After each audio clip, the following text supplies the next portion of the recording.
Hello and happy holidays.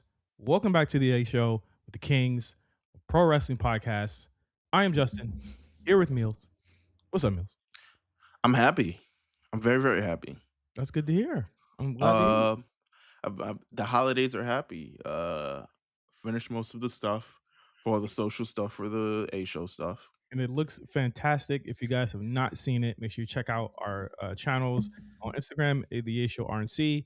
Check it out on Twitter as well. We're all resharing it. It's really really great stuff. So kudos to you because it looks amazing. Thank you. I was very heavily inspired by 2000s MTV for a lot of it. Um, so and check it out on TikTok too, because we trying to start something on TikTok. So make sure you get your TikTok on. Um, but I'm happy because of that. I mean, Christmas. I'm not in the Christmas spirit yet. I'm gonna be honest with you. You It's are running out of time. the spirit hasn't pressed itself upon me. You know what I'm saying? Like Whoa. I need, how I'm not saying I'm like a Scrooge and I need like the three wrestling marks of holidays past to visit me and and give me, and it'll be like what, like Mick Foley, Swerve, Oh God, fucking Brock Lesnar. Brock Lesnar of Christmas past, just like here's what Christmas would look like. But I just haven't. I don't feel it yet. Maybe I need to go take a trip to the Macy's at Herald Square to really get that Don't you feeling. guys have that big ass toy store? But it's not like close, right? Like these are things that are out of the way. I don't do any physical, actual in-person Christmas shopping. That shit is for the birds. Um, What? That's part of the fun. I can't do I Justin, let me tell you something. When I had an interview a couple months ago and I said, "Okay, I need to buy a little bit more like certain fits." I had the worst time shopping in person. I was like, "Oh, these things don't fit. This don't look good. What is this cheap shit?" Um, blah blah blah blah. And I was like, "This is why I shop online." But I didn't think I had time to shop online. But then they pushed the interview back, and I absolutely had time to shop online. But shopping online is my steez, man. This is just how Christmas is greeted in this house by opening an assortment of Amazon boxes. You know what I'm saying? I like it's rare that I ever have to do a lot of stuff online, but it just so happens to be what my wife wanted. Um, Hmm. so like usually when I shop for her, I'm like, I'll get her what she wants because like she does not like regular things. Of Which is course. funny to say. Like it's not like she wants like clothes or anything like that. Like she wants like just random stuff. Like I think I've talked to you about like just the random stuff I've had to buy her that she wanted every year. Mhm, of course. So this year I got like every year I get her stuff that she asked for and something that I think she needs to have that she will not buy for herself. So I'll be able to talk about it next week. I know she doesn't listen to the show, but I'll talk about it next Damn shame. Damn shame. Great show she's missing out on.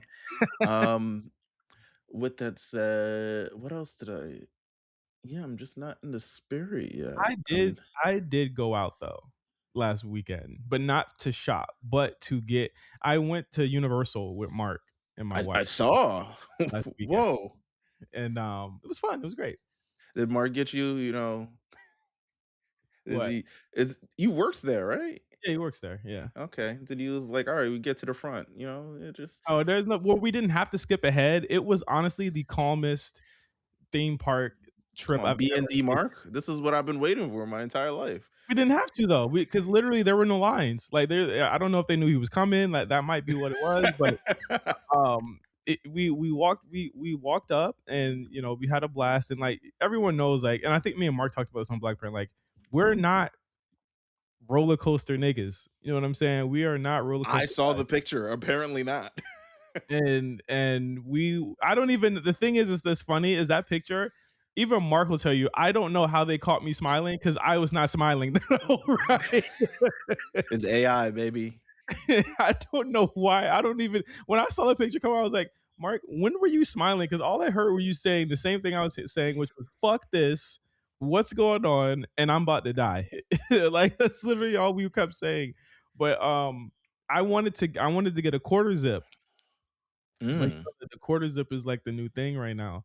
I of wanted to get a course. quarter zip to go to Universal. I wanted to get some new clothes to go there, and me and my wife went to Aloe because she works there, and I was like, let me just. This is my first time getting something from Aloe. We went to this place called Glendale Galleria, and like anybody that lives in SoCal knows, like that is one of the craziest places you could ever fucking go to get anything during the holiday season. It's an insane mall. It's like two malls built into one. Right. And we went over there because it's close to where I live at, and it was insane already on Saturday, and people still had like a week to go, and so like it's been nuts all over the city this whole week, just everyone shopping every single day. I wouldn't even know if, like, let's say I didn't know you, or I had to get like just a random gift, or just get a gift for anybody with no wherewithal as to what they're into. I wouldn't even know what to buy someone in this era, in this generation. Like, what do people like? People like so my thing with gifts is it takes me actually a lot of time to do it. I'm actually like these are the time of the year that I'm like I'm happy I'm depressingly single because I would rack my brain over like what should I get? What should I get? Oh my god. Da, da, da, da. And it would be like every quarter to be honest with you. Yeah. Because every quarter is a new fucking thing to celebrate. But I am very I try to be thoughtful with what I give, unless I'm given absolutely no information, right? Like Secret Santas or stuff. Secret Santas are really like a toss up because it's Secret Santa, you kind of have to accept and just put it out in the world that you're giving a gift and you may not receive the same type of energy back. But that's that fine. Like, 'cause we would all love for people to be like, I know what you like or what you're into. And it's for the same reason. Like, I feel like I'm a really hard person to Christmas shop for. Like, I really feel for my wife every single year when it Mhm. comes to trying to find something for me to get, because number one, I feel like you're the same way. Like, if there's something that like, I like to like not lack for anything. So like whatever I need, I'll just get it. You know what I mean? So like it's to a point where it's like she's got to like skillfully navigate what I have and what I don't have, and then try and find something that I would be into. Mm. Hmm. I I think you would be harder than me for sure. Pause. At finding gifts for, uh, because I have very like I have tentpole things that everyone knows I'm interested in. Yeah. Like tentpole things, wrestling, Knicks, Pokemon, etc. Um, so these are things, and typically even people decide go out their way. I'll say this: there's a hierarchy. On the bottom is wrestling gifts. I do not want a wrestling gift. Don't Mhm. give me anything unless it's an actual belt. He's a title, yeah. I think anyone's like that though. Yeah, don't give me I don't want it. um Other things I can do for, but what I've also realized is I'll say this in terms of gift giving too. I'm not I don't expect anything ever. So when I get things, I'm incredibly upset at who gets them for me because I didn't get them anything.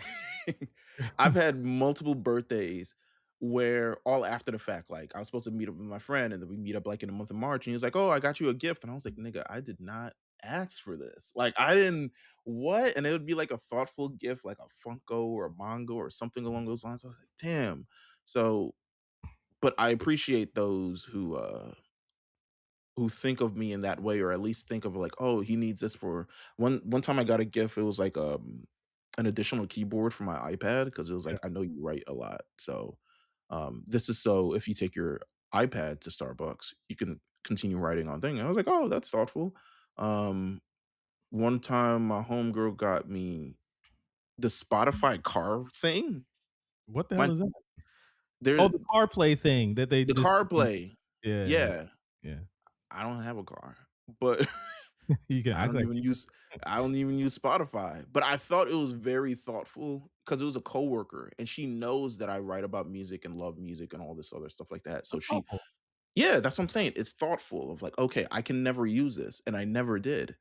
But I appreciate the thought of it. One day I opened it, I was like, "Yeah, I can never use this now." I opened it, like, 4 years after I got it. Like, I was like, "I could never use this now," but it's incredibly thoughtful. So I go into It's a gift collector giving, like it's a yeah. collector, item now, that CarPlay thing.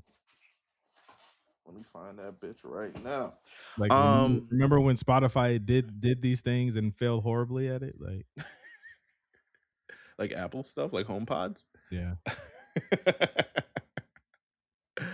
You still have a HomePod? Um, yes, but I don't know where it is. Okay. I do still have a HomePod. Yeah. Okay. All right. It's around there somewhere in the trash. Um, can I say one thing that this year that we're probably leaving in this year that I was glad that we could share together, Oh, God. but no longer do anymore? What? Pokemon TCG Pocket Pulls. Woo! I was thinking about that the other day. I was like, we really used to come on here every week, pull some bullshit, get mad, and then do it again the following week. Boy, I tell you, I tell you what, fuck that game, boy. I tell you what.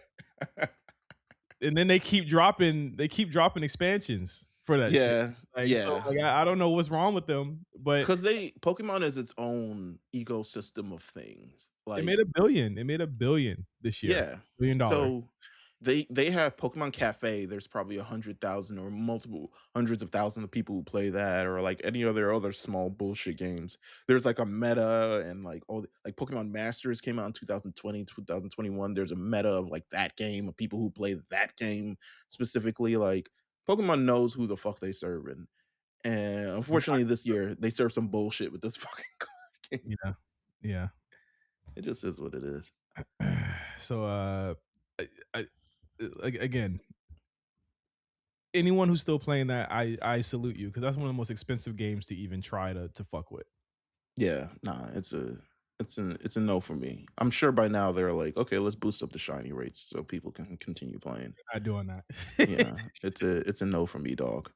Um, what else have I done? I don't know. That might be it. Other than that, I watched the Diddy doc. Oh, yeah, Um, okay, okay. I was surprised at a few parts. I also listened to your show, so I kind of have the same thoughts that you do.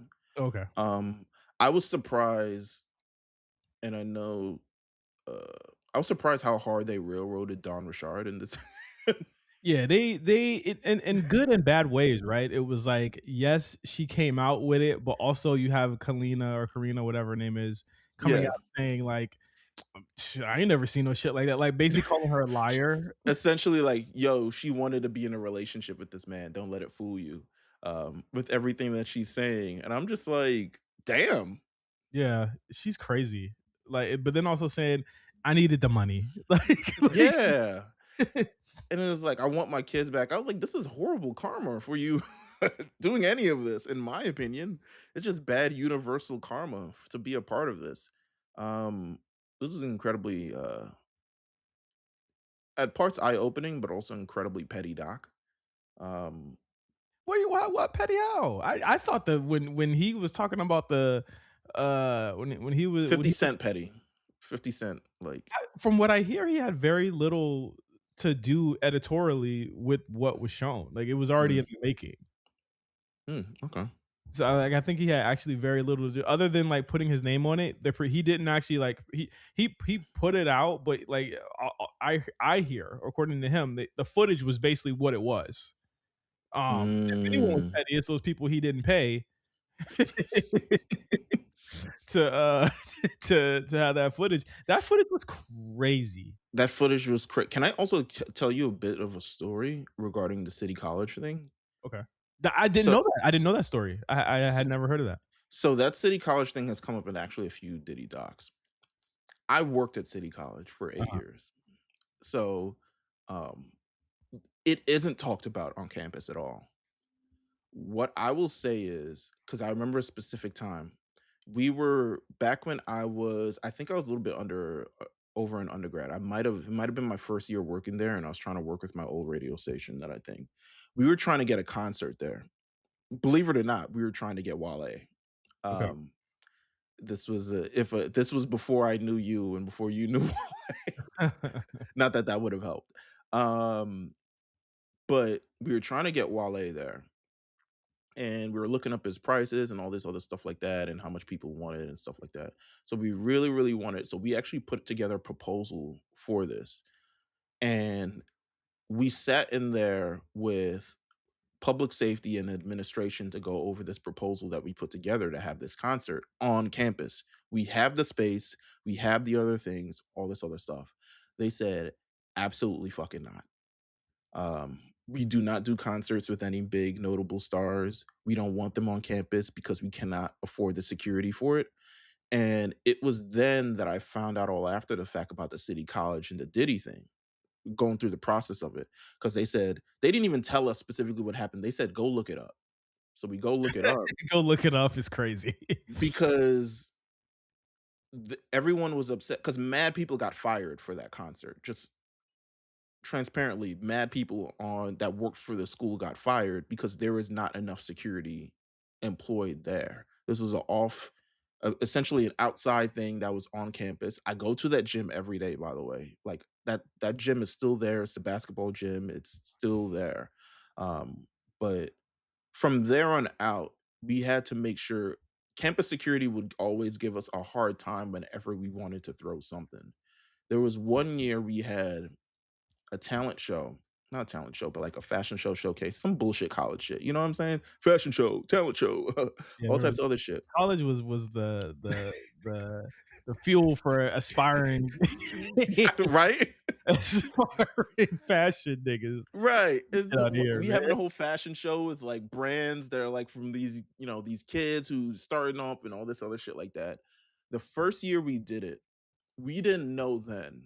This was like 3 weeks before he popped off, but we had A Boogie there.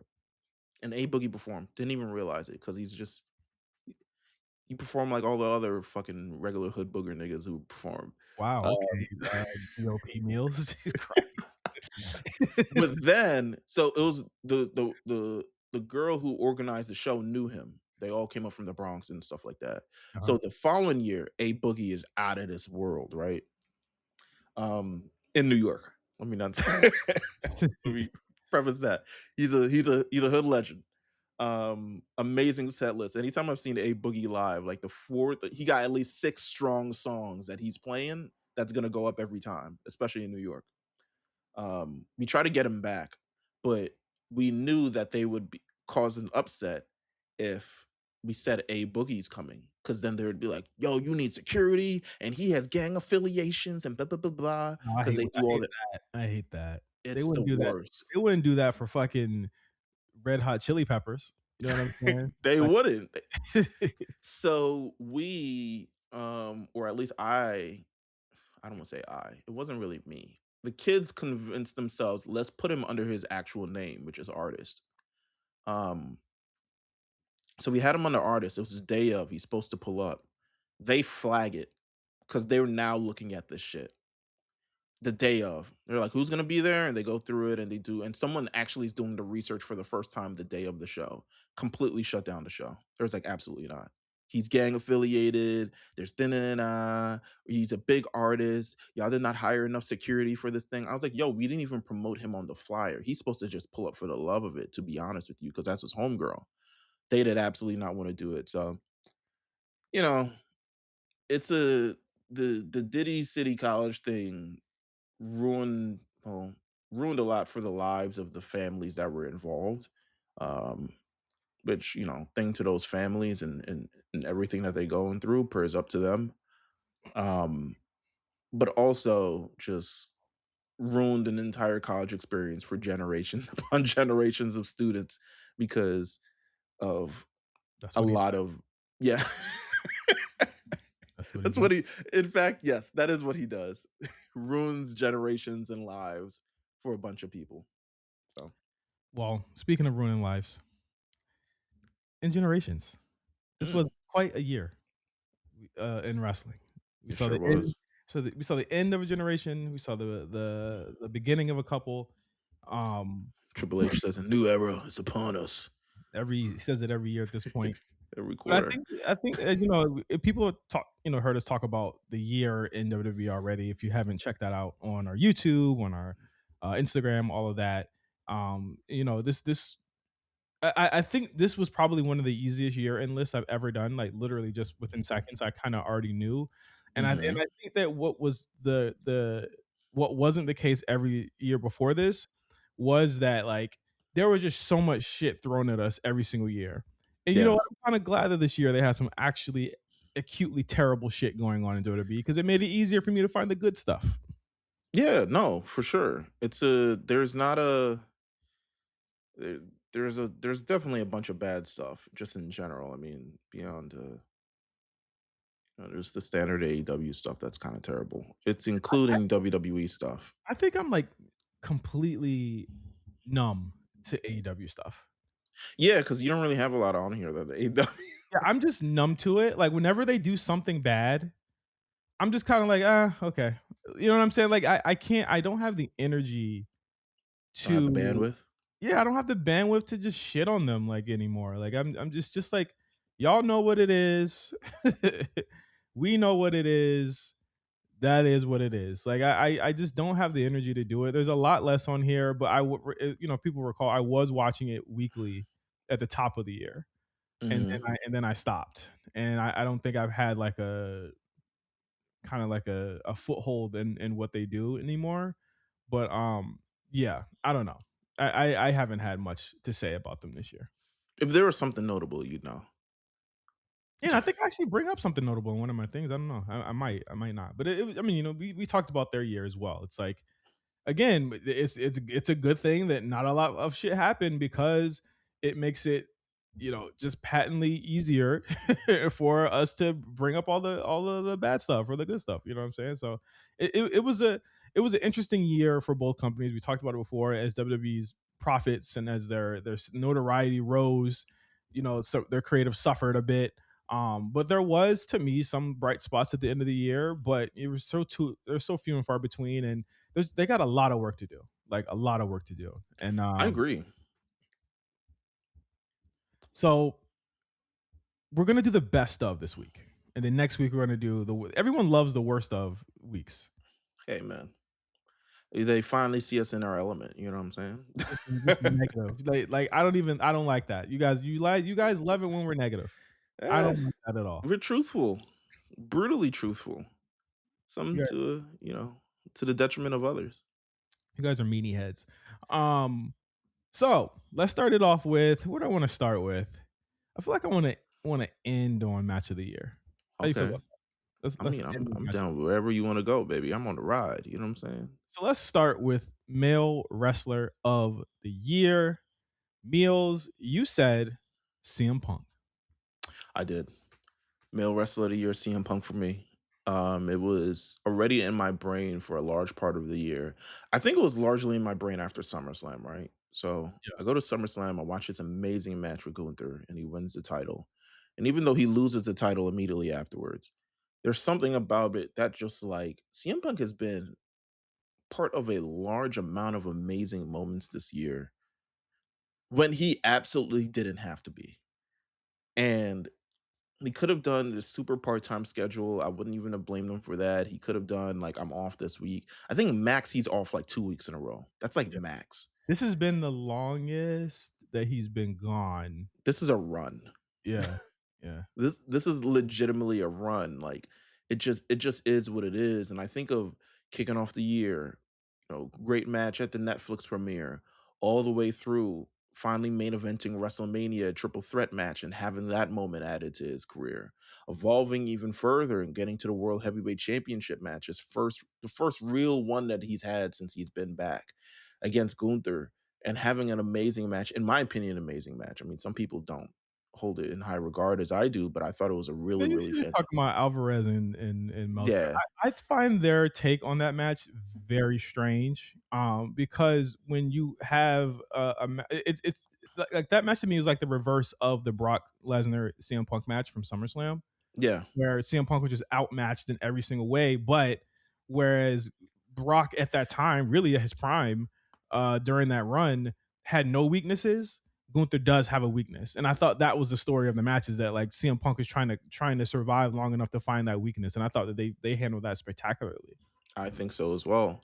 And then moving forward, I mean, Seth Rollins gets injured. He's the one who you can kind of position in, and he wins the world championship all after the fact.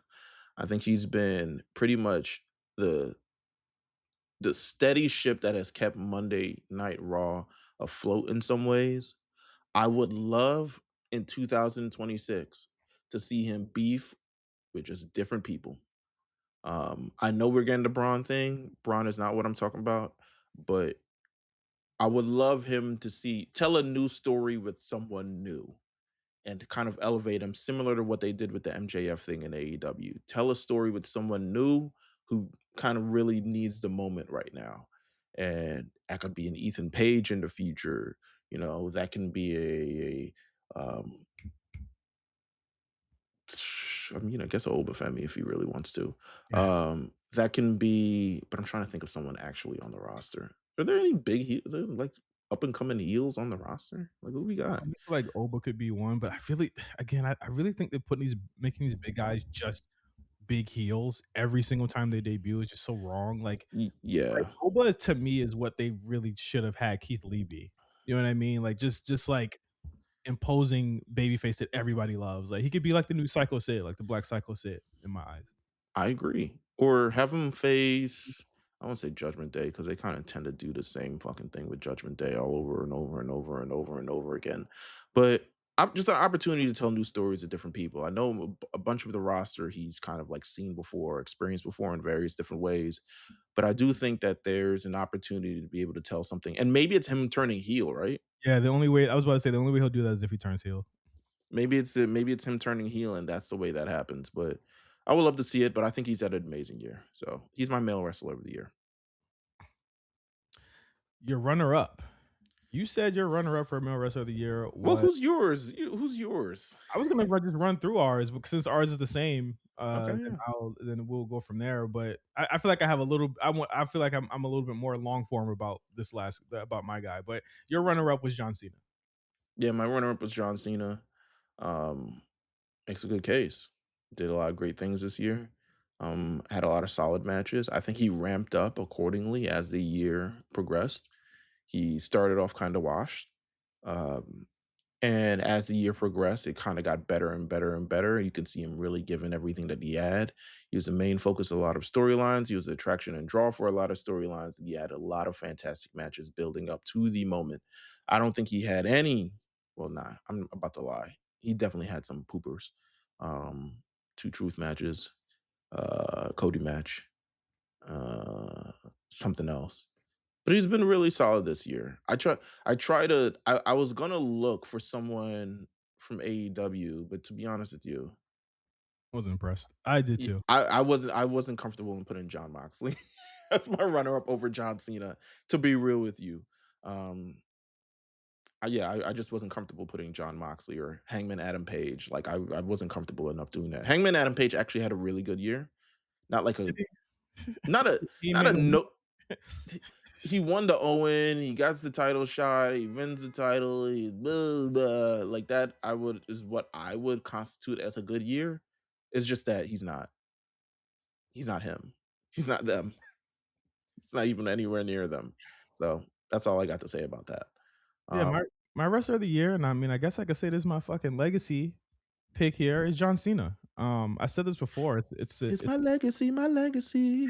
It's a it's a tale of two halves of the year. I think that when you get right down to it, like John Cena in the first half of the year, and I think this is going to be the story of a lot of our awards from what I'm looking at. Like he ran the news cycle for the year in terms of just in wrestler stories, like in storyline stories. You know what I mean? Like the heel turn led to some of his best promo work, led to some of his worst promo work. It led to good things, led to bad things. But I'm telling you that SmackDown right before SummerSlam, when he came out, you felt the shift of the second half of the year where largely a lot of the things we either hated or even loved about the company, or a lot of the stuff that we loved about the company, he had something to do with. He wasn't on TV every single week, but when he was, it felt important. It felt like there was something happening. And when we showed up and laced up his sneakers for a match, you knew you were getting a really great match. I feel like the Logan Paul match was completely underrated this year. The AJ Styles match is in my top 10. The CM Punk match, his favorite match that he said, I went back and watched it over the weekend. Really great match. And I think a lot of it was, a lot of my negativity towards it was really framed, Meelz, on where his run was going at the time. And I think that that's what framed my thought about that match. But still, really great match. Lots of callbacks. He redid the pipe bomb in a really great promo this year. Um, Everything after the Cody match was just next level shit. When you look at just what a wrestler of the year is somebody that not only upholds what they do in the ring, but also upholds what they do for the company. In his last year, Meelz, he did every big four pay per view, including overseas ones, Yeah. sellouts, biggest gates of the year. His final match was the biggest arena show in WWE history. He made money. He not only influenced and helped the company from the inside, but also on the outside as well. He was the biggest name person in any company this year, bar none. Regardless of how you feel about what happened with the heel turn, anything like that, he took it back, Meelz, to 2008, 2006, 2007 on these motherfuckers. He turned the clock back and he made them some money. I don't know if they'll make as much money as they did this year next year, but I don't even think it fucking matters.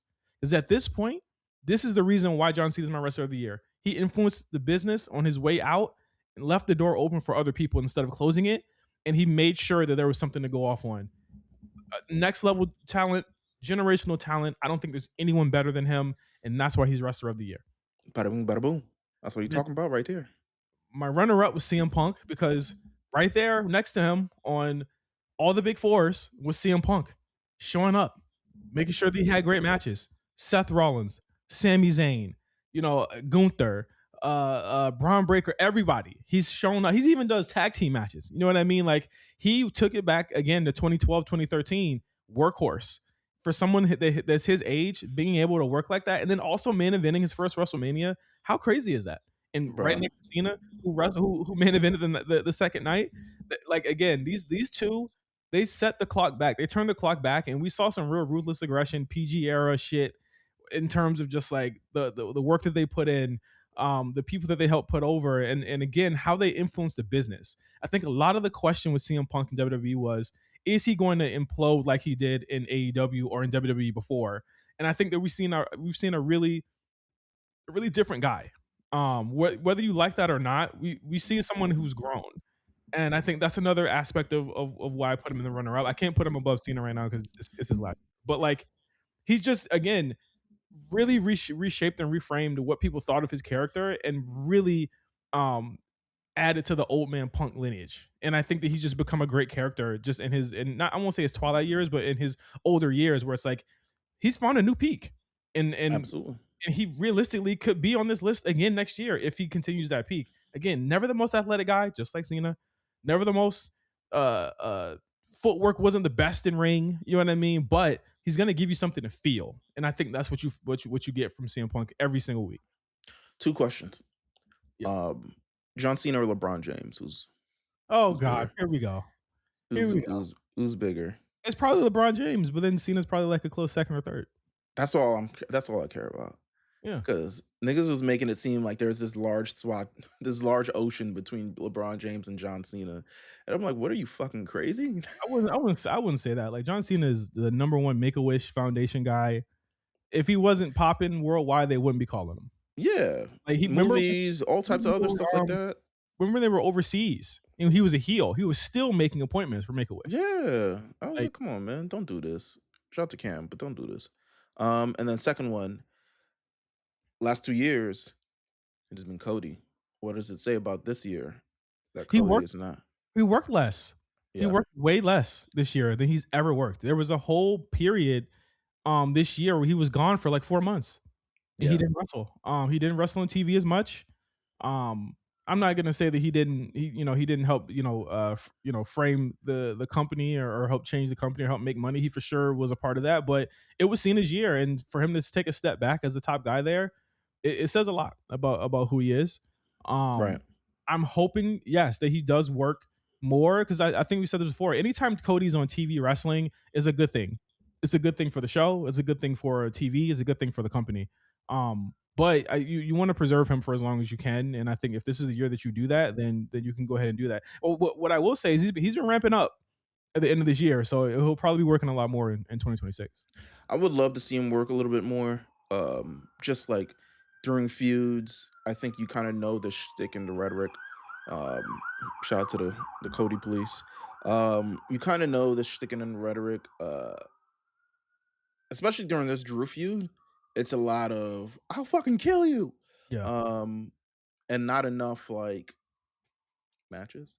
Um, So I'm hoping that there's more matches. So the best part of the year, I think, for him, or at least the most, and it's not to say that he's a bad champion or anything, but seeing him active and fighting for something, I think one of the best periods of the year was King of the Ring, where he Mhm. was really going, and he had that fatal 4-way match, and then and he had Jay versus Cody, and that period, and then what was it, Cody versus Randy at King of the Ring. Um, which I don't remember, it probably was bad. Um, It wasn't bad. Actually, no, I didn't watch it, I didn't watch it. It might have been Jay's best match. Okay. Yeah. Um, but yeah, it just is what it is for this year. It's Maybe get not him a next year, Cody. it's not that he was a bad wrestler. He just didn't I don't want to say he was lightweight on a Roman schedule, but like he was really promo man this year. Like that's literally all he did. I mean, I could probably count let's go on Match Database, see how many matches he had, it's not a lot. Probably less than Cena. And then they have like less, and remember they have less house shows. And he talked about that on the Cena. The Cena interview with Cody was so great. I don't know if you had a chance to watch it or listen to it yet. I did, but there's only so much action to actually listen to John Cena. I just feel I like his insight into the final moments, but I also don't feel like he's a real person. I think Cody thinks he's real. I think Cody wants to be him. I think he knows the real John, but I don't think we ever in those kind of I mean, maybe this Got is the real elements of John. I think we got elements of the real John, especially and I've said this last week. I was like, I really feel as though and it's not even like I said, like it wasn't like the company or the wrestlers trying to steer the audience in the right direction. But I do truly feel like everybody in the business, from wrestlers even in and outside of the business to like John Cena himself, feel very like offended about the people not understanding what they were going for. And I think that his explanation of it was like was beautiful. It was like he shouldn't have had to do that, but I feel like he like specifically did that to be like, hey, this is what I wanted, this is what I wanted to do, and this is why I did it because I was working with somebody that I just respect immensely, and I wanted to do that for him. And I thought that that was a really cool thing for him to do. Absolutely. And also one more thing for the Cody thing. I think the champions not working matches is a inherent Triple H thing, and I think it's not a good Triple H thing. Well, So I'll it's say that. you can't even say that it's a Triple H thing because he had Cody, he had Tiffany, he had a lot of And people they in years they didn't past. work a lot of matches though. But I'm talking about in the past, like literally when he first won the championship, Meals, he was working all the time. And like everyone was. EO would too. Like there was a period where like she would be off TV, but like when she came back, she would as well. Like these champions have longer reigns, but like in 2023 and summer 2024, they worked a lot. Like Cody was on every one of those shows. He was on shows, but he didn't work that often, to be honest. Like, I'm looking at it right now, like, he worked on, like, house shows, but he didn't work a lot. He worked maybe, like, once a month on the actual television show, and that's even barely, you know? I think it's a Triple H inherent thing that he wants to keep his champions special so they don't wrestle as often as they typically do, but in the same time, you kind of really need the star power, and I think that's where Punk kind of like goes in the face of that. Punk, the world heavyweight champion, even having a match on Monday Night Raw. I don't think he needed to have the match. It could have been AJ and Rey Mysterio. You know what I'm saying? But he's still having the match nonetheless. Um, just more moments like that for the people in the crowd. Who we got next? Female wrestler of the year. Yes. It was unanimous between you and I. Io Sky. We'll be hearing a lot from her or about her in a minute. But um, what can we say that hasn't already been said? I think that if this was an overall wrestler of the year, she'd be nipping at John Cena's heels for me. Like Hmm. low key probably would have been a tie. She is without a doubt the best wrestler in the world, any company, regardless of what you feel. She at such a like she wrestled at such a high level this year in so many matches working at a high level against literally everybody, made everyone look good, and then looked good herself, was just incredible. I think she's had some of the best matches of the year, and I think she's had some of the best feuds of the year as well. Some great stuff that has come out of her in the women's division this year. And I think that like as we look to Charlotte or Becky or Oscar or what, Bianca, anything as like kind of the north star of like who you should be trying to be like. Everyone should look at Io Sky as like the prototype of what to be like in terms of a wrestling superstar because no one expected her to take this turn this year. She has, I mean, that's really kind of it. No one really expected it, and by the time she won the world championship on a February in 2000, that Arch. it was the night after. Yeah, it was the night after March. It was the night after Elimination Chamber. She won the world heavyweight championship, and no one really expected that. Even getting to WrestleMania and doing the damn thing that she did, she flawlessly executed a amazing title run and just a run in general, beyond just the title run, right? It's a kind of a run in general of firmly cementing herself as part of the big three. For me, a long time, it looked like just Bianca and Rhea Ripley. But Io firmly inserted herself into that conversation, and she is one of the more dependent. She is one of the most beloved. She has done everything this year and kind of making herself a real star. So, and she's one of the best wrestlers on the planet. So, bar none, man, female, anybody. She's that good, and she proved that this year. So, Yeah. out to Io Sky. Who was your runner up, Meals? My runner-up was Mercedes Monet. There was a lot less Um, excitement saying her name. I it's hard for me to give it to no one else, knowing the output that she had.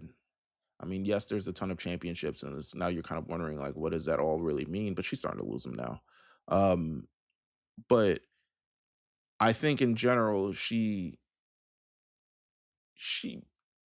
was incredibly consistent this year. She was as consistent. She was the wrestler she always thought that she was this year. Um, albeit the moments again, I don't think reached as high as a lot of the things that Io Sky did. I think the Tony Storm versus Mercedes Monet matchup, as heralded as that was, I don't think it really met the caliber that we've seen from the women in WWE.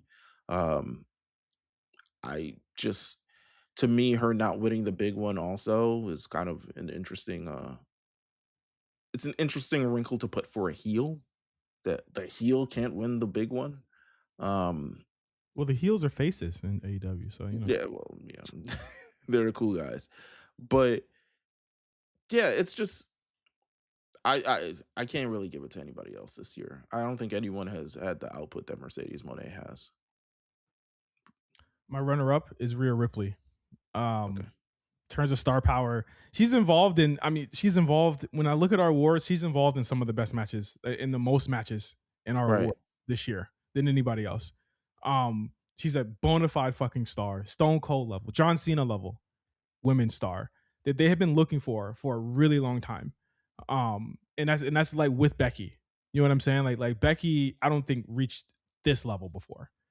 Um, and I think she's just great. She can still have a great match with anybody. Again, and I'm giving this to her like her work rate or the amount of time she worked may be really low, but when Mhm. she did work, we got classics.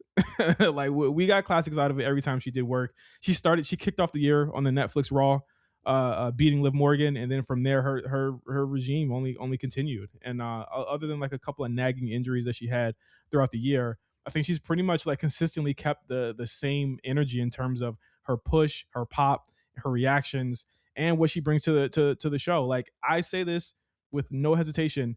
If she is not main eventing one of these fucking one of these nights at WrestleMania next year, I don't know what they're doing. It's time to just crown her. I think that she got fucked out of it because of the bloodline stuff in 39, and I forgave it because there was a bigger storyline there. But Mhm. but they need to give something to her this year where she can main event one of these shows. I think it's time for the women to main event a show at WrestleMania again. And I think this is the year to do it. And I think Rhea Ripley needs to be at least in the conversation to do it. Her and Stephanie Vaquer is a shoe in. You know what I mean? In terms of just main eventing a show. and I think that's something that they should do. But she's my runner up for women's wrestler of the year. Um, let's go into tag team of the year. My choice was the Street Profits.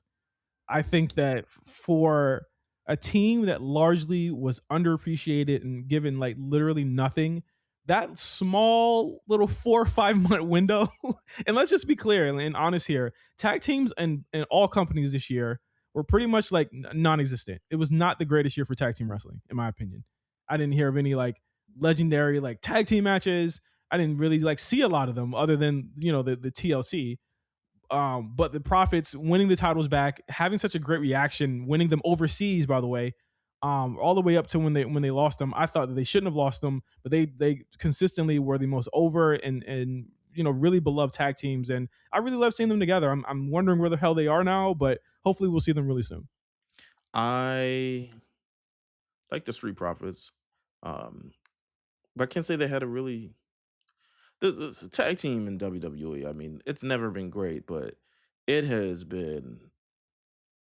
It's just rough, you know. It really, really is, and I was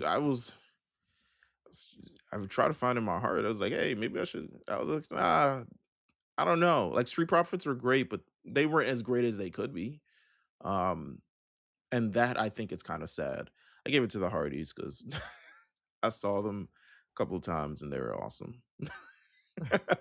That's literally it. I was like, they were awesome. Like the Hardys still in 2025, the Hardys still got it after their AEW run, which was very much so like dismayed, and they got kind of booted out the territory for being drunks After or that, after their brain was leaking.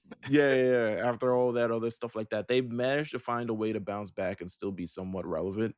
Um, they are now, I think they're close to being like, you feel like it's cultural with the Hardys now. Like people are like they've reached like rock star older generation. Remember the Hardys type vibe? Like I think that's kind of where they're at right now. They're on Kaizenat stream. You know what I'm saying?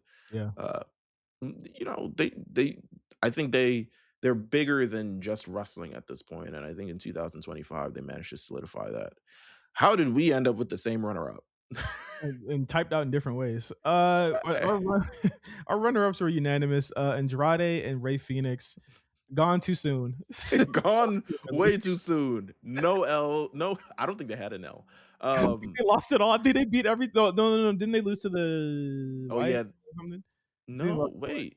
They were supposed to lose to them in Paris, and then Oh yeah, yeah, yeah, yeah, yeah. And then Andrade did the Andrade thing.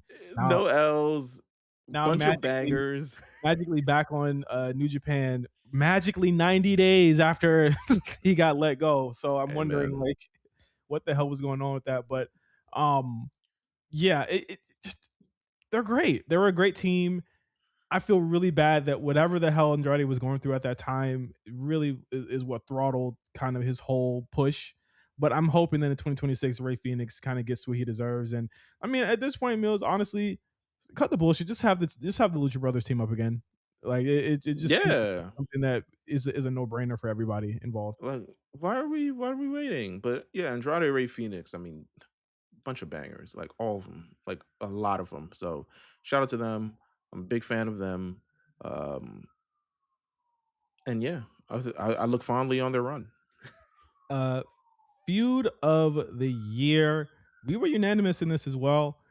This is the triple threat, the three-way feud between Seth Rollins, CM Punk, and Roman Reigns that went from January all the way up to WrestleMania and a little bit after.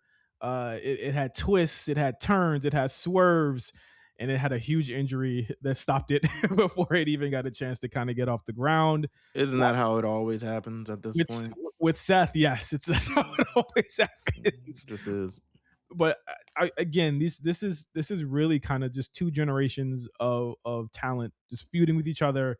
You have the Shield era coinciding with the CM Punk era, coinciding with this new era of all of these three men being so completely wildly different from kind of who they were at their peaks. And then having them just kind of be the alpha males. This was like a type A ass feud where it was all leaders of their respective kind of generations going against each other. I think it helped. I think this does what few feuds actually do in this current era, right? Where it elevated one guy that really needed it, helped another guy kind of reaffirm his new character, and it also helped give an older talent or somebody that's been around before a chance to really excel at a main event level with younger guys that he hadn't really worked with in a really long time. And we saw all of that coincide with this, with several matches throughout the year. But like ultimately, the Mania match being what it was, one of my favorite matches of the year was the culmination of all of that. But then you also had the moments, the big pull apart brawl, Roman's return during the cage match, which was really fucking dope when he had the brick by bricks on. I Um, yeah. Oh yeah, that was a moment. I was there for yeah, that. That was pretty awesome. that was a cool. Um, I I thoroughly enjoyed this feud. I mean, this is like a big, again, no championship involved, just three really like massive egos. And what I appreciate about this feud is that they made it matter, right? Like the results of it. This is something that wasn't over a championship. This wasn't something that was over a title shot, even. This was just three people who were intersecting. They're in the way of one another, becoming, getting to the next level. And it mattered because it led to a giant change of kind of regime in WWE.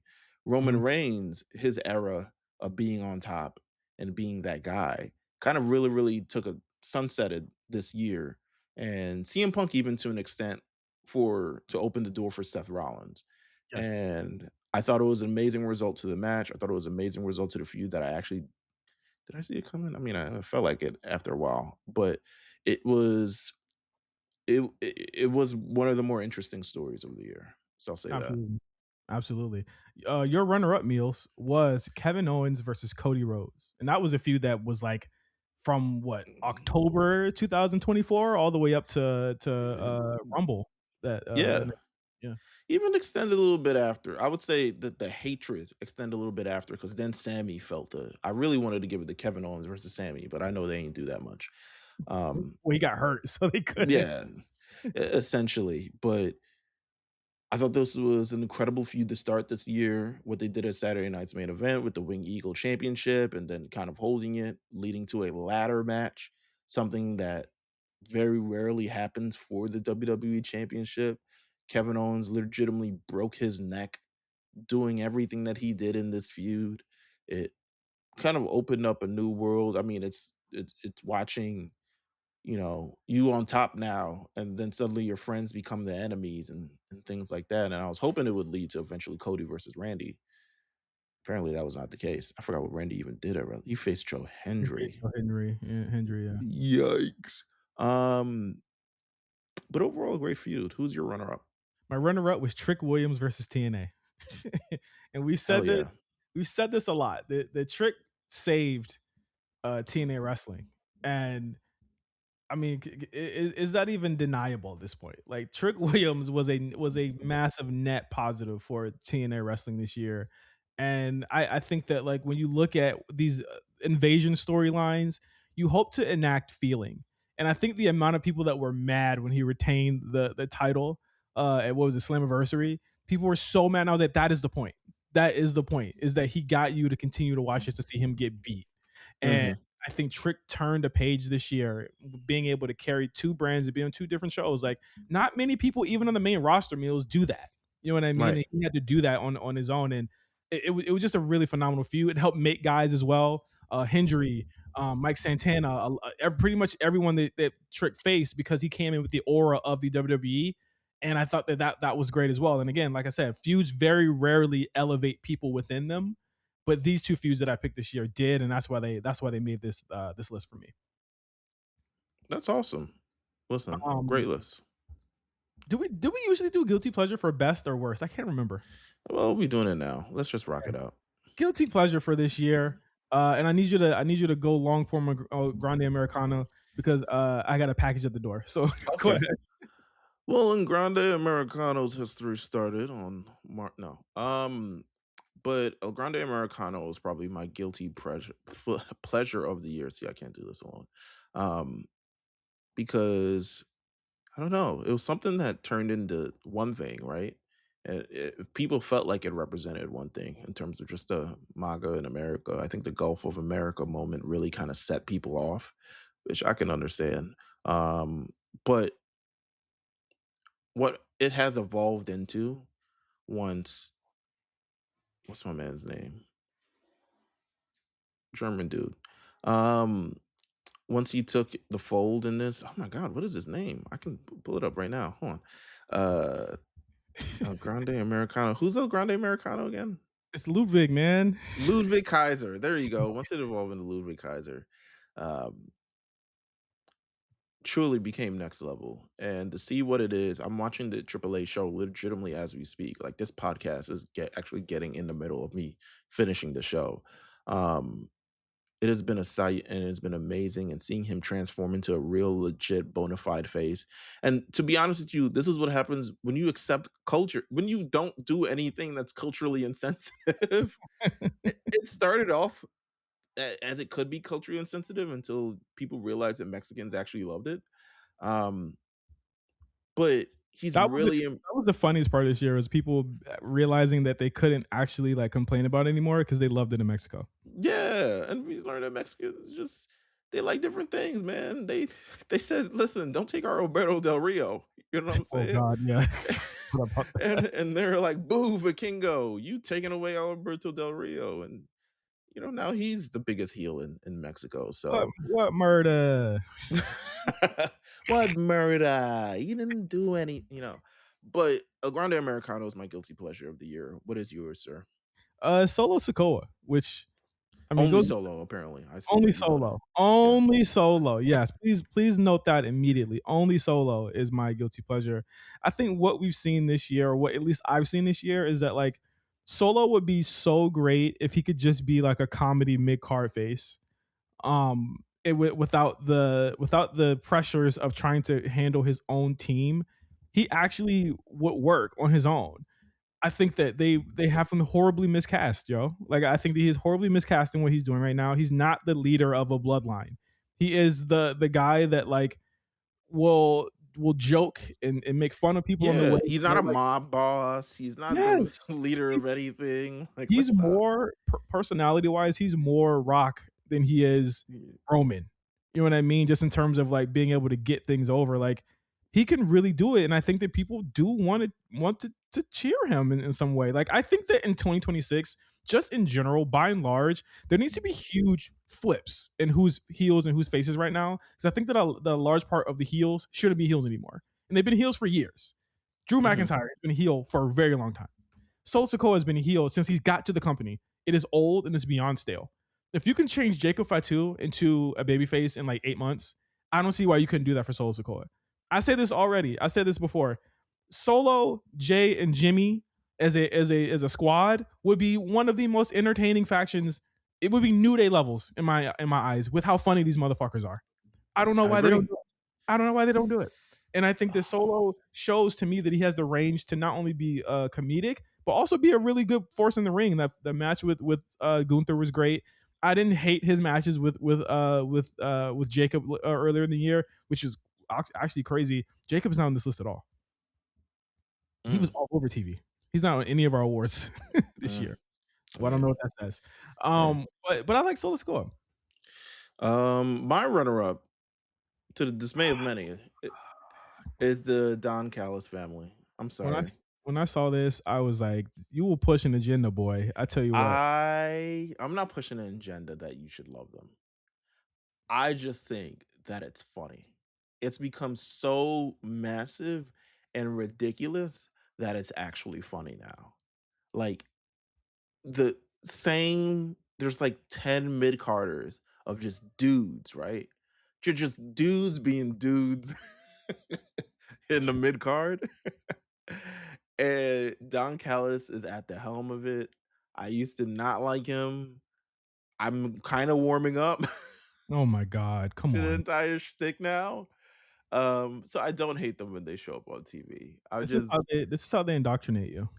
I mean, this is I thought the segment where they were having dinner and then what's my man couldn't be there. Oh, Takeshita couldn't be there because he was in New Japan, in G1. So they pulled him up on TV, and then Okada's finger slipped and turns off the TV, and he was like, "Oh, what? Something must have happened." I thought that was hilarious that they're building this feud, obviously between Takeshita and Okada. It's one of the rare slow burn things that you know how AEW does. The one thing that's not on this list that I would have loved to be on this list is Cope and Christian's reunion. oh yeah, And that's not on this list because it was horribly rushed, poorly executed, and there's no follow-up. yeah. The biggest thing to come out that reunion was Edge doing the "You Can't See Me," and that was it. So, Forget or forgive yourself. oh. I'm glad you got a laugh out of that. I'm glad you in Chuckletown, USA. Who's your Forgive. runner-up? My runner up was Private Party. Oh, great. All 70 days of Private Party this year.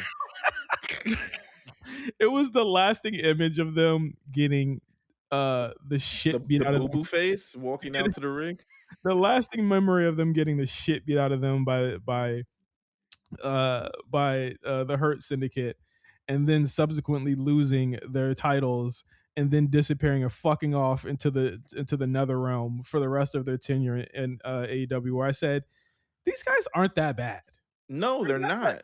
they're not that bad, and I think that they got a really raw deal because even I'm seeing the glad you're seeing it now because, the people say I'm biased because they're around from around the way. Like, it just is what it is, that is Brooklyn. a bias. It's unconscious bias, but it's a bias nonetheless. But Well, um, I hold no qualms, but but I think that again, these guys got the raw deal, and I think that it is kind of messed up that they got treated that way. And yeah, I actually found them to be quite enjoyable. and it doesn't seem like anyone's supporting them either. No one is like, "You got the raw deal, man. You know what? We're gonna make it up to you. We're gonna." No one's saying that. Them niggas just not been on TV. Oh no, oh yeah, nah, they're Come on to the CW, my brothers, or the AMC, or wherever the fuck you're gonna land up. the AMC. The AMC. Some people need to be in AMC. I saw one of them last night on Monday Night Raw. I don't even want to know who you're talking They about. were in the main event of Monday Night Raw. Who? Austin Theory? Austin Theory needs to be on AMC.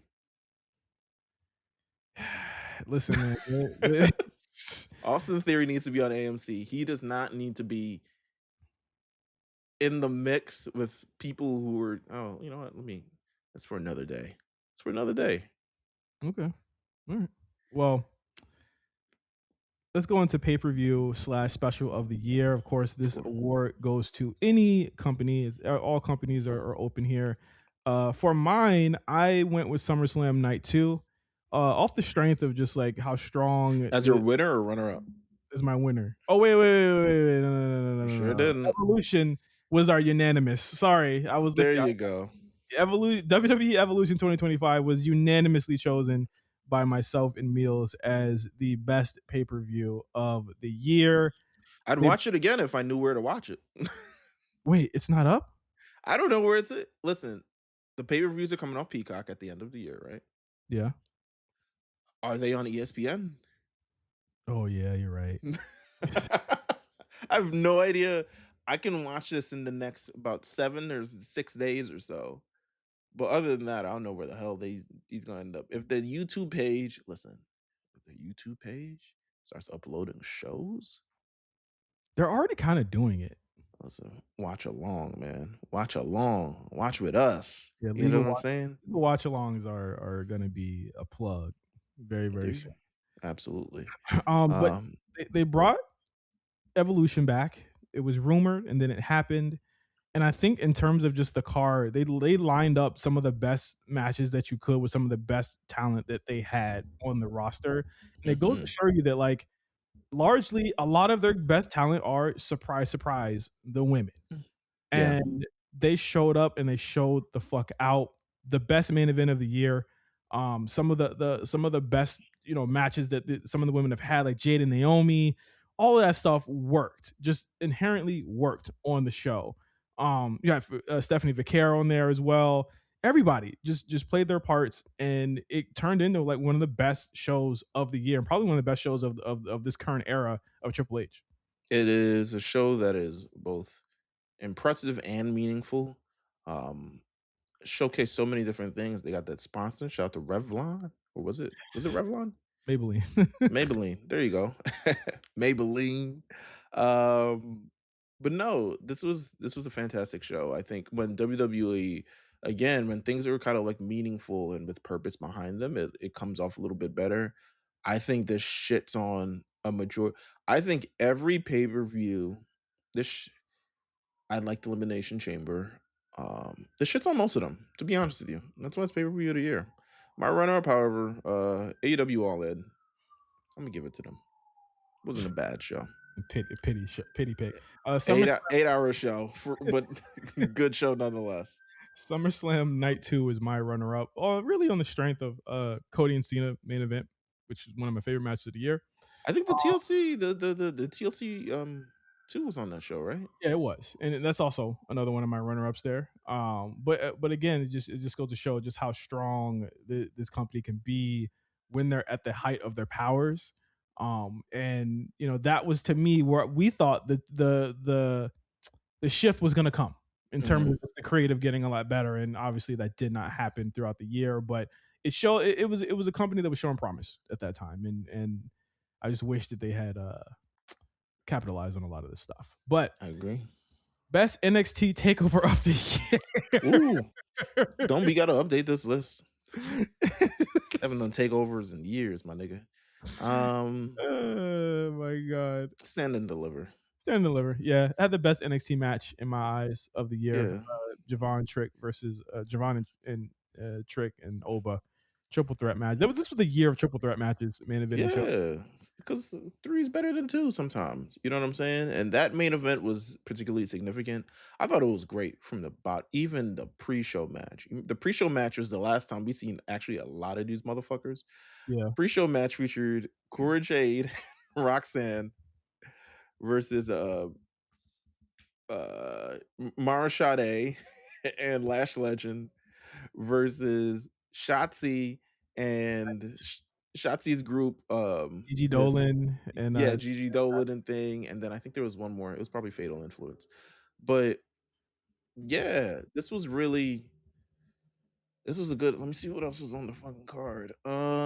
Ricky Stanks versus Ethan Page wasn't bad, great, but wasn't bad. Hank and Tank beats Fraxium as they should have. Sol Ruco wins the vacant NXT Women's North American Championship in a ladder match. Dark State wins a six-person tag that leads to the fall of the D'Angelo family, essentially. And Stephanie Vaquer defeats Julia, Jada Parker, and Jordan Grace. So really an end of an era type show. yeah. Uh I didn't have a runner up. I thought everything else was pretty bad. I put Vengeance Day. It was the least bad of all the choices. Least offensive to your eyeballs. Vengeance I Day don't was agree. right. I don't agree. I think Obafemi versus Austin Theory and Grayson Waller. I thought it was good. It probably was. It You was know, good. Obafemi triple threat match. It never fails. Yeah. But Eddie Thorpe versus Trick Williams. Remember that? Remember that period? He Remember that lost. arc? That's when Trick lost, and my agenda was agendaing, bruh. Ah, yes. Heel Trick. Um Fraxium versus Briggs and Inamura. You know, maybe this wasn't bad after all. It was the best. It was the second best show. I think you need to go back and I didn't like the main event, I think. But we'll talk the about main it. event was okay. Julia versus Julia, Bailey versus yeah, Roxanne versus yeah. Cora Jade. Women's main event. That's another reason why it should have been up there. So Hey whatever. man, Cora really stunk it up in that one. Um, Best Raw match of the year. I chose CM Punk versus Seth Rollins on the January 5th episode of Monday Night Raw. Netflix debut. What a way to kick off what would be a banner year for both men this year. yes. Um, Poor Abyss. yeah. He went over for time. I'm so sorry. You know what, Abyss? You all right with me. Yeah, man. Rock out. You know what I'm saying? It was like they're doing a couple spots. We cut it out. We told him cut it out. Tell the referee cut him out. We would learn over the last week that these referees do whatever. the hell they fucking want to do. The finger pointing of the Blake Monroe, Thea Hale shit. I'm choosing to point my finger at Thea Hale Okay. because ultimately, if you knew your ass wasn't supposed to win the match and you didn't feel the kick coming at two, then you You should think get she you went should. into business for herself? I absolutely think she does, Okay. as do a lot of accounts online that have their names flipped Fan from account? Rollins Monet to Monet is Monet to Toxic Rollins. Uh, and they all have avies of women and Instagram posts in their Mm, avies. I it's agree a with them. I side with them this time. very heated s Yeah, Stan thing this week. Oh, she wasn't supposed to win. But now you can't get that belt off of her. She's taking every picture like it's her last. yeah. She better enjoy it. It's the last time she'll ever have one. Hey, man. And let's just be clear, Oh, she's wild. hey, man. If she listen, I'm just saying, AMC. My Who, Blake? no. Oh, Theo. Okay, yeah. Go ahead. Uh, Raw match of the year to me, Bailey versus Lyra, 2 out of 3 falls. I believe it happened the night after. Like a month ago.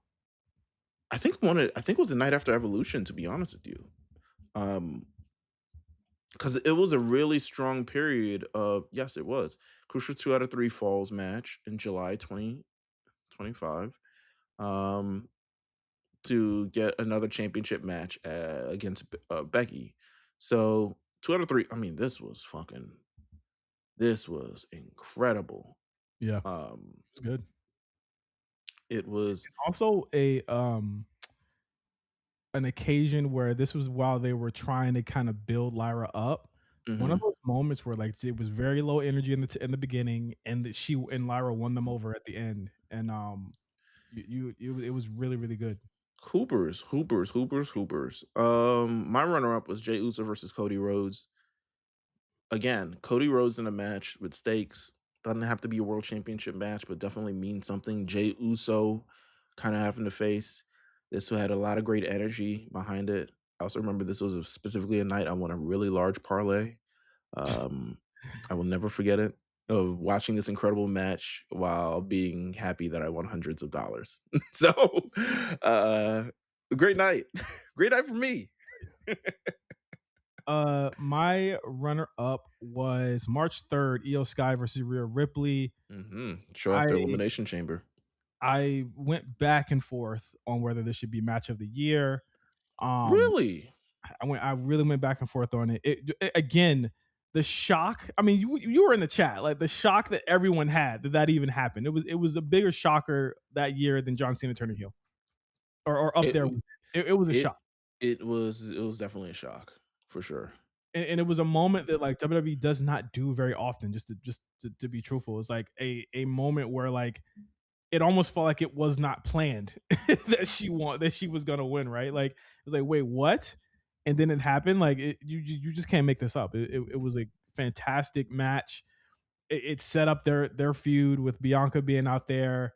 And again, Bianca was largely really rudderless this year. You know what I mean? Like she did not have a lot of stuff to do. And you know, just having this moment was really impactful. She kinda got the shit end of the stick in this feud because Io was the new hotness. Rhea is definitely the hotness on Monday Night Raw, and Bianca Belair is just there complaining. It's like, "How does this make sense for anyone but me?" She So got she got booed. the yeah, she got booed a lot, but I think her years holds up pretty well. If you even the first 4 months, her being part of that big reveal with the Jade program, um, Ooh, the the Tyler Perry promo. yeah, That's yeah. right. The tag team, the tag team with Naomi run, it was a very good run. I think she had a good Rumble showing as well. Um, and she won Elimination Chamber, right? Yes. Second time. That's right. Yeah. The unfortunately, she lost at WrestleMania, but again, five-star match. Like, for the time she spent this year, she made the minutes matter. So, shout out to Bianca Belair. I missed the hell out of Bianca Belair, man. I'm really it's just at this point, I legitimately like, damn, I miss Bianca because Hold on. sometimes. We holding on to her portrait like Wolverine, bruh. Yeah, I'm like, sometimes this shit don't make sense, man. Sometimes we just need someone to make it make sense. But it is what it is. Do you have a dog now? There's a dog in the hallway. I don't have a dog, Oh, unfortunately. That's unfortunate. You can actually hear that. um, Shut up, dog. be- best SmackDown match of the year, unanimous. April 25th, 2025, DIY versus Street Profits versus Motor City Machine Guns TLC match. If this isn't in anyone's top five, or at least like bordering on match of the year for a lot of people, then there's definitely something wrong with you. You're smoking dope.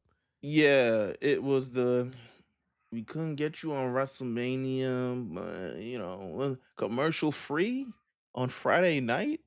So And they then really had the show out.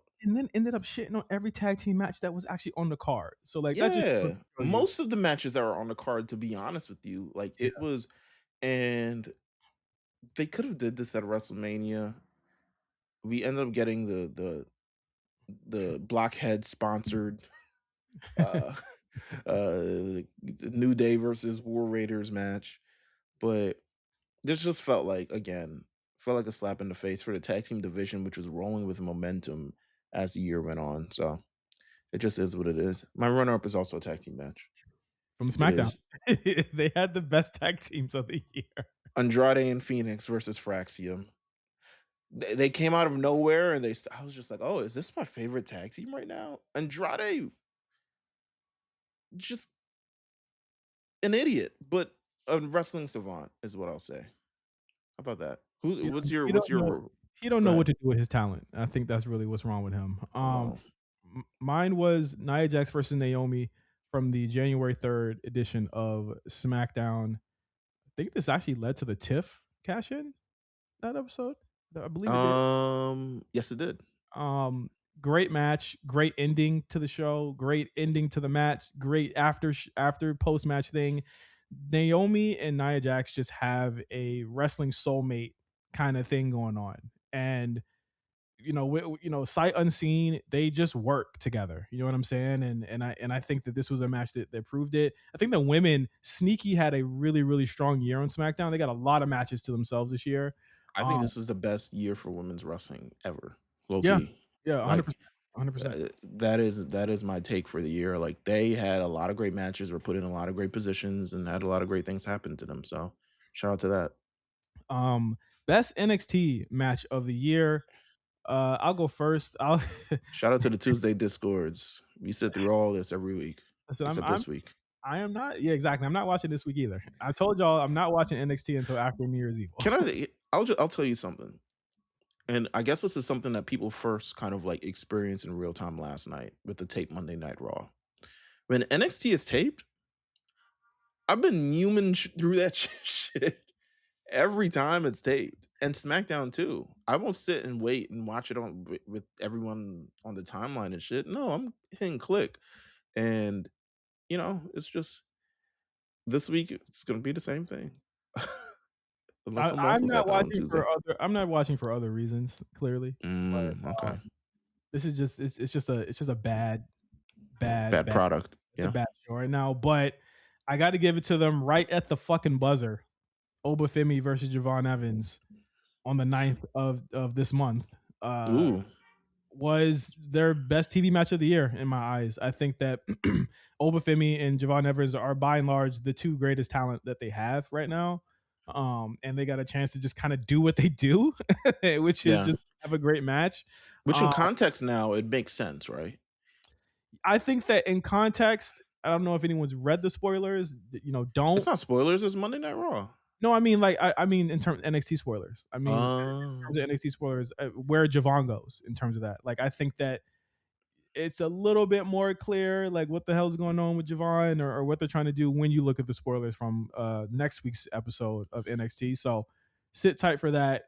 You'll see when that comes out. But Yeah, I think with Monday Night Raw's context of him essentially being a free agent and now consigned with Monday Night Raw or Friday Night SmackDown, it kind of makes sense that they would take the opportunity that he won, that was actually supposed to be for New Year's Evil, completely blow it up for whatever reason. I mean, it don't make sense, but it makes sense to get him off the show.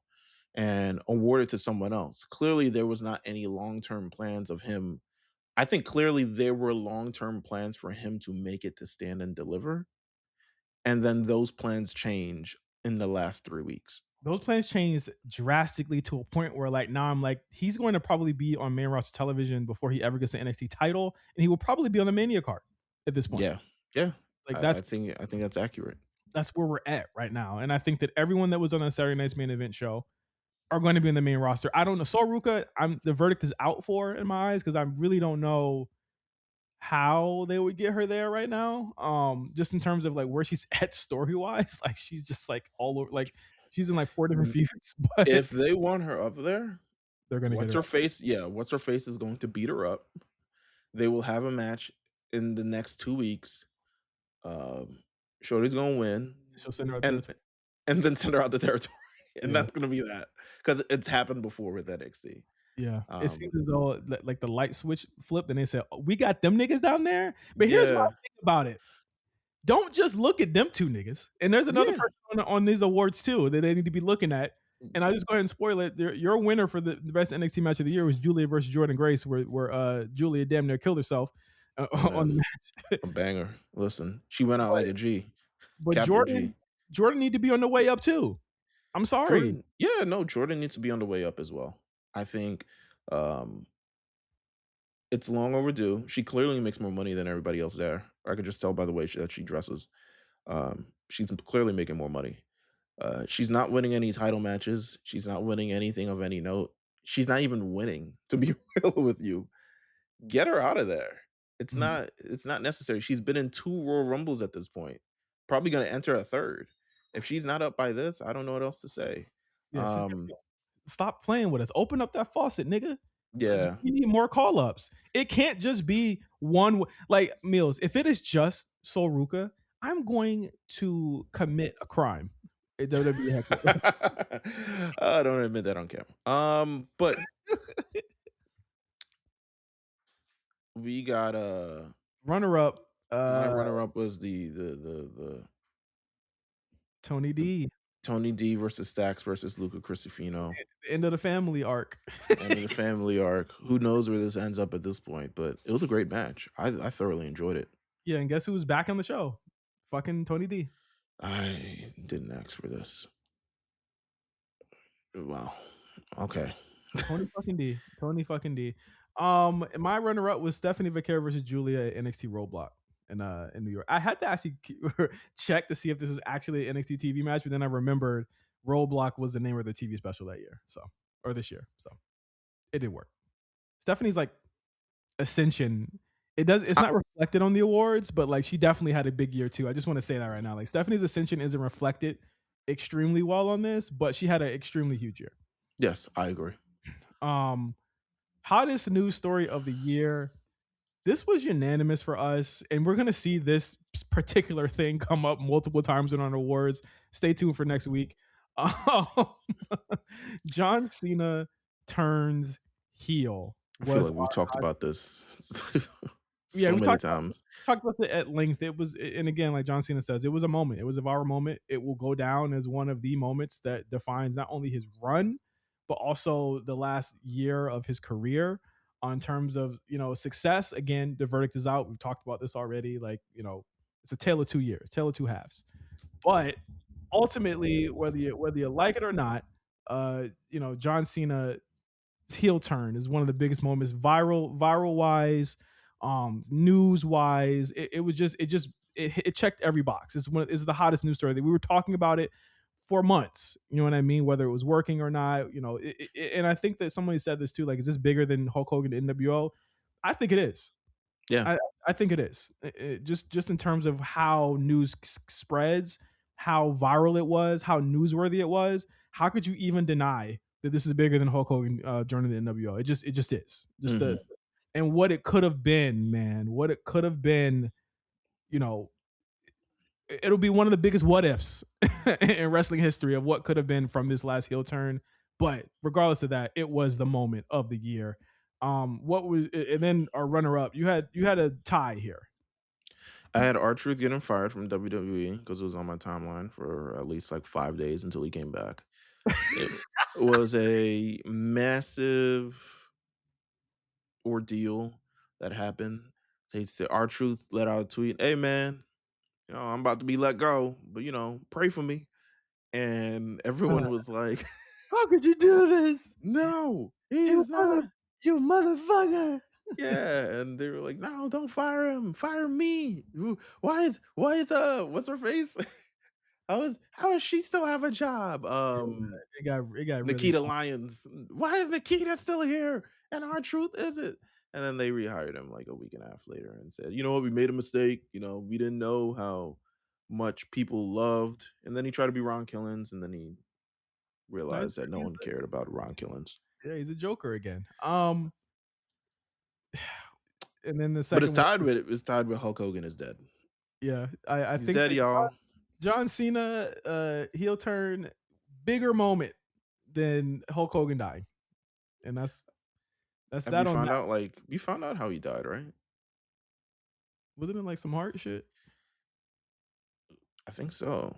But I think they were trying to make it like someone like he was in so much pain and he didn't get like official drugs from his doctor, so he got his like drugs from a dealer or some shit like that.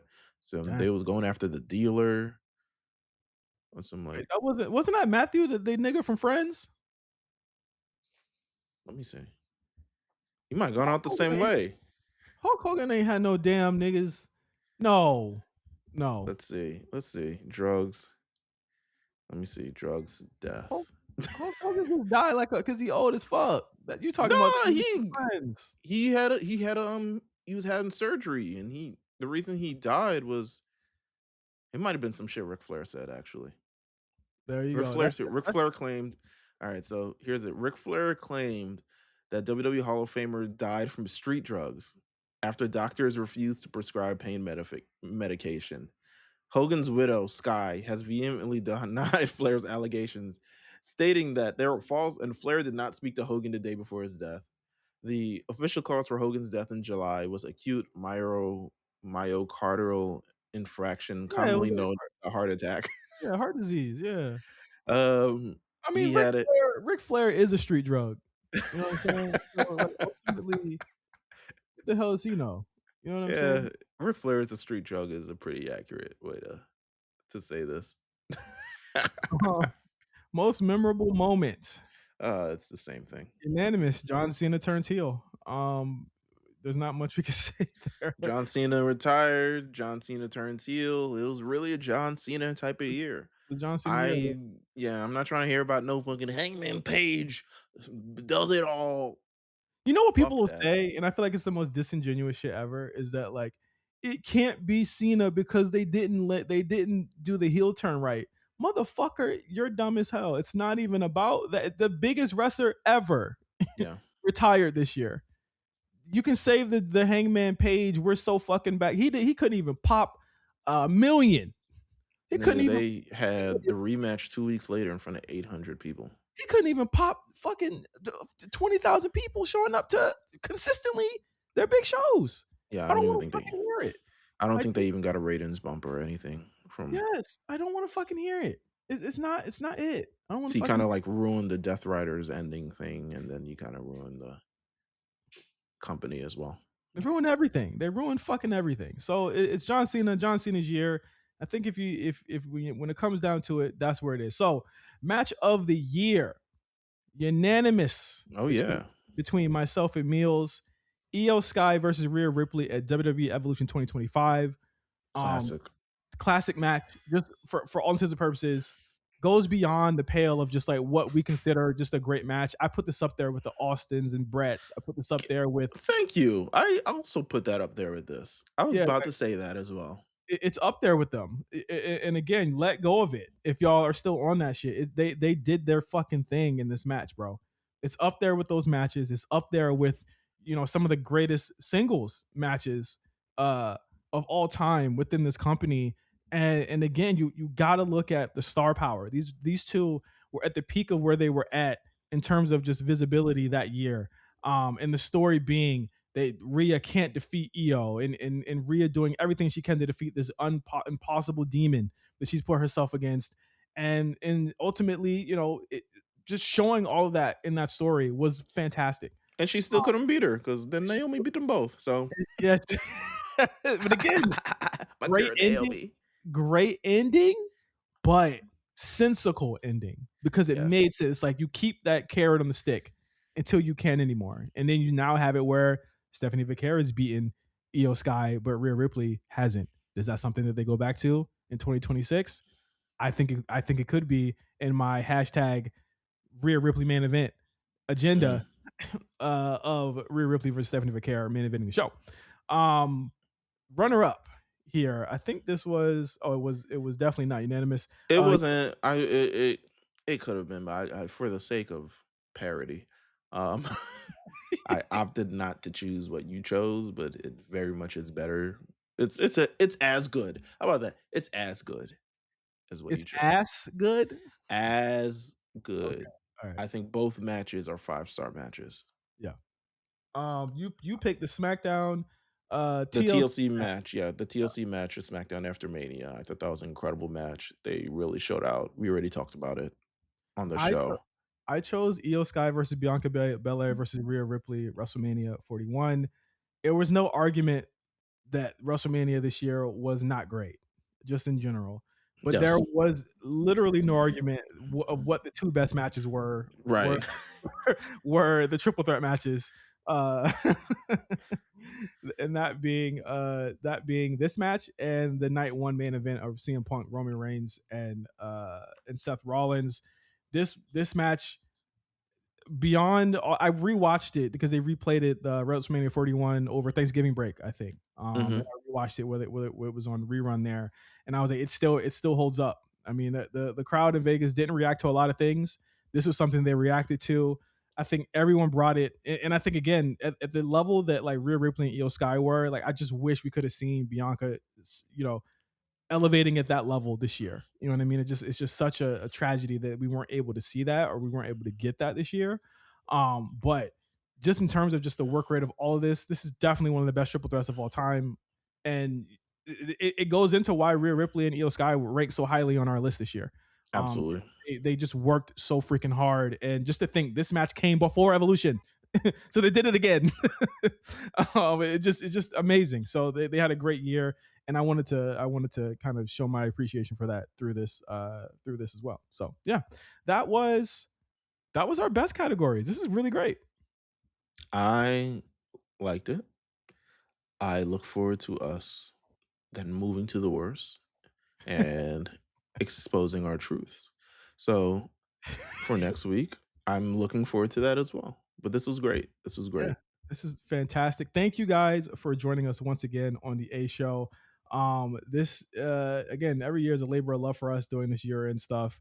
And again, we have really cooked up something great. We got something great for you guys next week as we wrap up the year with cringe-worthy moment of the year, our most improved and least improved, most tasteless promotional tactic, worst match of the year, worst wrestler of the year, worst feud of the year, worst pay-per-view of the year, most confusing booking decision, our newly added Britt Baker DMD Most Overrated Award, Mhm. and biggest fumble. So, as you guys predict what those could be, make sure you hit the fucking like button and the fucking follow tab on the A Show RNC on Instagram as well as on YouTube. And check out some of our other year end categories from WWE's year in review, AEW's, the top grades of NXT and AEW talent, and so much more. So, thank you guys for listening to the A Show.